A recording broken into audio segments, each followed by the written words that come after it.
जय श्री राम दोस्तों। स्वागत है आपका अपने ही यूट्यूब चैनल पीए स्टोरी पर। मैं उम्मीद करती हूँ आप सभी लोग अपने घर पर स्वस्थ होंगे और प्रभु सीताराम की सेवा भक्ति और सुमरन में लगे होंगे। प्यारे सज्जनों, एक बाबा थे, उनका नाम था बाबा भारद्वाज। वह जाति से लोहार थे। छोटेपन से ही पूजा पाठ करते थे, भोग लगाते थे, शंख बजाते थे और पूजा पाठ बहुत ही मन से करते थे। वह हर समय उनके मुख पर सीताराम हनुमान का ही नाम रहता था। वह जब भी कोई भी कार्य शुरू करते थे, हर समय उनके मन में सीताराम हनुमान का ही नाम रहता था। वह बहुत ही नेक कार्य करते थे। ब्राह्मण लोग गालियाँ देते थे, लेकिन ये मानते नहीं थे। फिर उन्होंने सुनारी सीखी, 50-100 रुपये कमाए और बहुत परिवार बढ़ गया। 50 की उम्र में बाबा को बैराग हो गया और सब कुछ छोड़ के गांव के पास एक करीबी जंगल था और वहाँ चले गए। हाथ में उनके लौकी का कमंडल था। आंखें बंद करके बैठते थे। लोग कमंडल उठाकर ले जाया करते थे। सब तालाब पर पहुंच जाते थे और उसमें पानी पीते थे। 3 दिन कुछ नहीं खाते, बैठे रहते थे। उन्हें बहुत लोगों ने तंग किया, किंतु बाबा डटे रहे, अपनी जगह से हिले नहीं। फिर ये कह सकते हैं परमात्मा उनकी परीक्षा ले रहा था। जैसे गांव वाले उनको बहुत परेशान करते थे, तो ऊपर वाला उनकी परीक्षा ले रहा था। फिर समय ऐसा आया कि तंग करने वाले बाबा की भक्ति से परेशान हो गए और उन्होंने वहाँ एक बंगला बनवा दिया। फिर बाबा से प्रेम करने लगे। एक बार गेहूँ या जौ की रोटी बाबा अपने हाथों से बनाते। बाबा ने खूब साधना भजन किया। बाबा अयोध्या में गोकुल भवन में आए। उन्होंने महाराज से कहा, उन्हें अपना सारा हाल बताया। उनको सारा हाल बताया कि कैसे उनके साथ लोगों ने किया। तब महाराज जी ने कहा, भाई, बिना कष्ट पड़े भक्त पास नहीं होता। फिर महाराज जी ने कहा, जिस स्थान से साधना करते हो, कहाँ सुरती लगाते हो? तो कहा, नाभि पर। जब दोबारा आए तो कहा, अब नाभि पर स्वतः ही त्रिकुटी पर आ गई है, प्रकाश होने लगा है, वाजा सुनने लगा है। जब बाबा आखिरी व तीसरी बार आए तो बोले, रोम रोम, रंग रंग, हाड हाड, जूट जूट, हर जगह राम नाम की धुन होती है। मेरे तो पूरे ही शरीर में हर पल हर समय सीताराम की धुन होती है। हम आपको अपना गुरु मानते हैं। ये सब बातें हमने किसी और को नहीं बताई, केवल आपको बताई है। सारी सृष्टि में अपने आप को देखता हूँ और अपने में सारी सृष्टि दिखती है। वाजों में हमको भगवान और मुरली की धुन बहुत अच्छी लगती है। सभी देवी देवताओं के दर्शन होते हुए दिखाई देते हैं। हम तो केवल 4 ही किताब हिंदी के पढ़े थे। रामायण का पाठ करते, मास पारायण, गीता, कुछ लोगों का अर्थ पढ़ते। ये सब कुछ समय के बाद पंडित लोगों ने एक पुस्तक में लिखी, जिसमें पढ़ते समय कुछ पद लिखे, संत रघुनाथ जी के उपदेश लिखे, कुछ उपनिषदों की बातें लिखी, कुछ महाराज जी ने लिख दिया था। इधर उधर की कुछ और बातें लिखी गई। एक भिखारी दास जी ने उस पुस्तक को छपवाया था। आपको बता दें, बाबा भारद्वाज जी 84 या 85 वर्ष की उम्र में उन्होंने अपना शरीर छोड़कर उस परम धाम को चले गए थे। लेकिन जब तक वो वहाँ रहे बाबा ने खूब भजन किया, परमात्मा का साक्षात्कार किया, पूजा पाठ में लीन रहते थे। भगवान हर समय हर पल उनके साथ रहते थे, ऐसी उनकी भक्ति थी।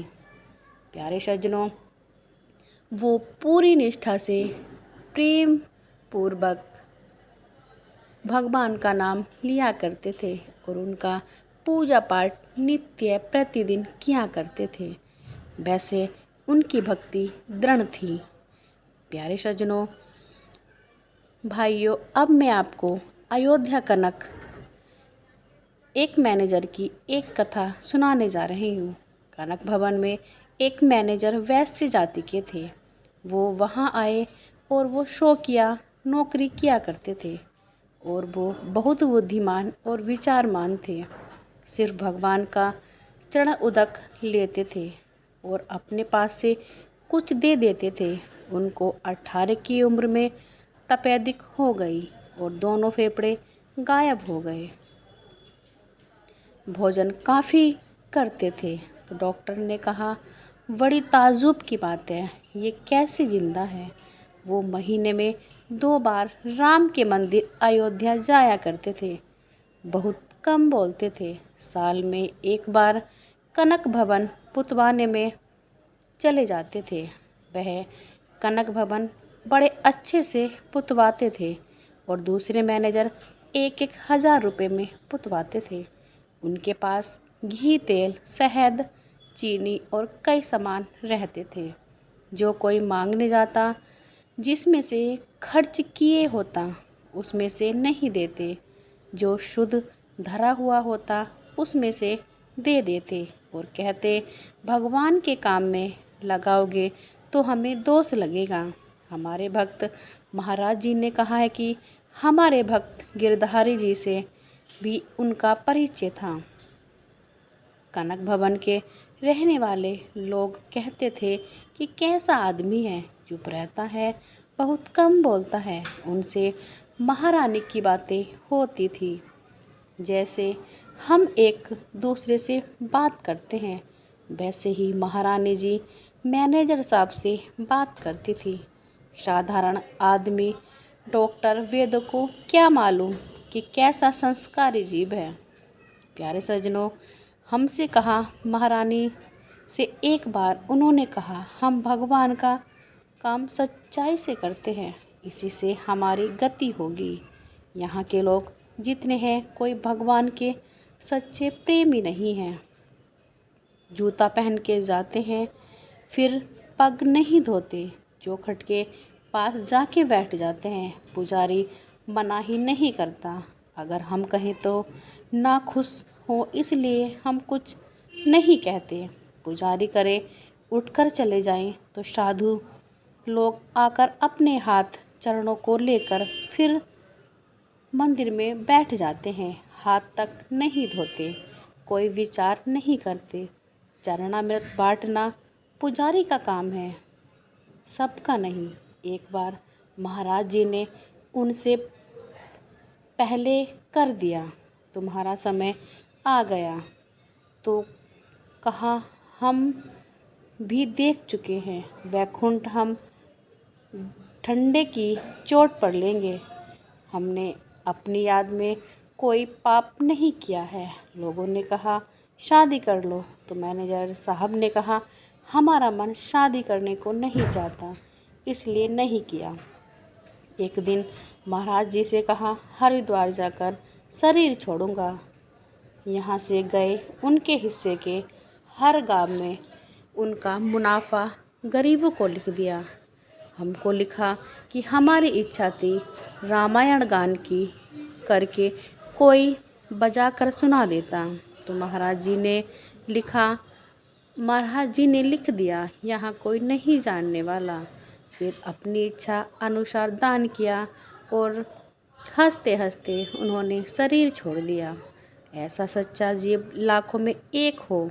58 या 60 वर्ष की उम्र में उन्होंने अपना शरीर छोड़ दिया। प्यारे सज्जनों, जब उन्होंने शरीर छोड़ा तो वो सीधे अपने वैकुंठ धाम चले गए, क्योंकि उन्होंने धरती पर रहकर कोई भी पाप नहीं किया था और हर समय मुख से सीताराम हनुमान का जाप करते रहे, सुमिरन करते रहे और सच्चे दिल से उनका वखान करते रहे। प्यारे सज्जनों, हमें भी सीताराम हनुमान जी का जाप करना चाहिए, क्योंकि हर समय हमारे वही काम आते हैं और हर समय गलत कामों से वही बचाते हैं और लास्ट में हमें वो स्वर्ग तक वही ले जाते हैं। तो इसलिए प्यारे सज्जनों, काम के साथ साथ में हमें ऊपर वाले का ध्यान ज़रूर करना चाहिए। हर पल हर समय कोई भी कार्य करने से पहले हमें अपने प्रभु श्री सीताराम हनुमान जी का नाम ज़रूर लेना चाहिए। फिर देखना आपके हर काम आसानी से हो जाएंगे। प्यारे सज्जनों, मिलती हूँ आपसे नेक्स्ट वीडियो में। तब तक के लिए अपना ख्याल रखना और साथ ही साथ आपके अपनों का भी। हंसते रहना, हंसाते रहना। जय श्री सीताराम हनुमान।